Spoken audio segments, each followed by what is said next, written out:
So we are jam-packed with a ton of things in today's video, but I'm very curious to know which console you guys are getting this game on, so go ahead and let me know in the comments below.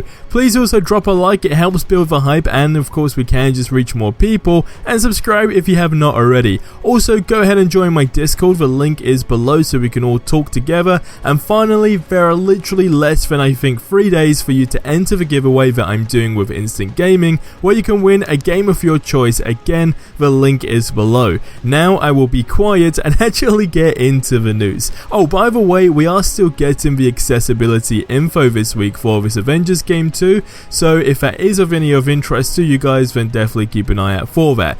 Now let's kick it off with the beta/demo release date. Now June 24th is when we are seeing co-op gameplay and new gameplay in general from Square Enix, of course. So it is safe to say that I predict that the demo will be out in like the first week of July. Don't forget, if you are on the PlayStation 4, you will get 7 days early access, and it just won't make sense for them to release anything regarding the beta/demo, whatever you want to call it, of course before June 24th.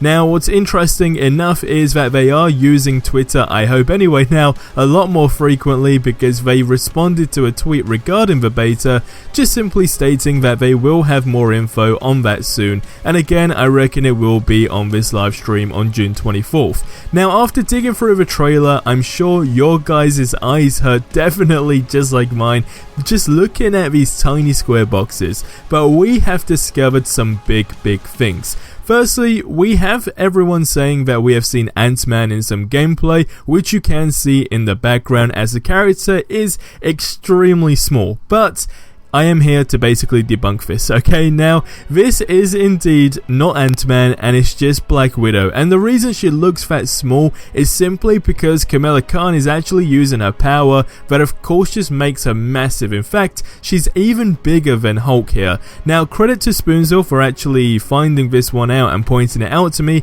as I also did think it was Ant-Man, but it kinda all makes sense now, and of course Iron Man must just be flying pretty high here, hence the whole size difference. And I can see where, you know, I guess Black Widow really looks extremely small, but again, Kamala Khan is actually bigger than Hulk, which kind of gives you a perspective on the size, which is just insane. Next, we have the fact that Black Widow can indeed switch weapons. Now, here we have the screenshot that where we of course would have a normal pistol. Here we have a rifle. So again, we've not seen any gameplay of her using different weapons, but all we've seen is her using the pistols in the previous A-Day gameplay. But what's interesting enough is of course the question of how many weapons are there going to be in the game. Is there a matter of unlocking them? How is it going to work? And most importantly, can you upgrade the weapons individually, right? So that's something to take into consideration. Also, when it does come down to the rifle, the whole aiming aspect and so forth, I mean, these are things that we are yet to see, but it really does get you excited to see how it's going to work. But nonetheless, the fact that we can actually switch weapons is a big pro, and that is something that is now confirmed thank you to this trailer.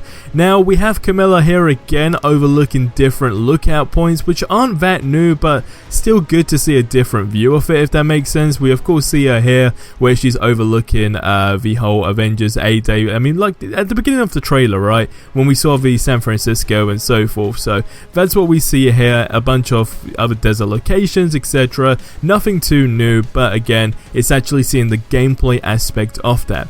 Next up, thank you to Spoonzilla, again, good old Spoonzilla. We have our first look at what is a legendary loot/gear drop. Now, it looks like this is of course on the ground, of course, but don't confuse this for previous, I guess, lit things, right, that we have seen before in gameplay, as those were just referring to health/XP, or at least that's what it seemed anyway. This, however, looks like it could be a possible loot drop, which I think is really cool. Of course, in this perspective here, we're seeing Hulk actually, you know, be in that gameplay position, and again, you know, I mean, it leads to the question that I had in mind, where Is it going to be like maybe certain characters can't pick up all the loot because essentially they won't be worth it for them? I don't know, but nonetheless, it's a first look, right, at what looks to be a legendary loot and gear drop, so I'm excited to see more of that. Next up, we have Nick Fury, possibly. Now, this was posted on Reddit, to which someone actually said that this is instead Nick Blurry, which I can indeed confirm. But although it is, of course, blurry, this is clearly him. I don't know who else this could be. I mean, I can't think of anybody else to match it to, but of course Nick Fury, and plus it would make sense for him to actually be in the game in general. Now, we have this posted on Reddit where someone stated that this is a concept of the helicarrier, and they asked the question as to whether or not we can freely walk around. So, to debunk this one here first, because I know there's a lot of speculation on this, I personally do not think that this is the helicarrier, although I could be wrong, right? To me, it does just look like it could be, I mean, a different type of area in the sense of maybe like a prison where, of course, people we defeat do go to and so on. But again, we don't know how much we can, of course, I guess, customize the helicarrier too, right? So if we can actually customize the helicarrier, then sure, it could actually possibly be that. But like I said, the second theory is that it is just almost like a prison for people we defeat and so on. And again, whether or not we can, I guess, visit it and walk around freely is something that is yet to be confirmed. But I do like the idea of kind of like pimping out, I guess, the whole helicarrier, and that will be interesting to see where, I guess, that would be capped to as well. So how much can you actually do to the helicarrier, if that makes sense. Next is this screenshot with Hulk near the sea. Now, of course, I guess a lot of people are talking about the location here. I've been speaking to Spoonzo on this one as well. I did predict that it might actually be San Francisco again, although it's, I guess, a tie in between San Francisco and New York. So I guess we're going to try and debunk that and actually see if we can find the real location in real life via Google Maps as well, because those things always put these, you know, pieces of the puzzle together really, really nicely.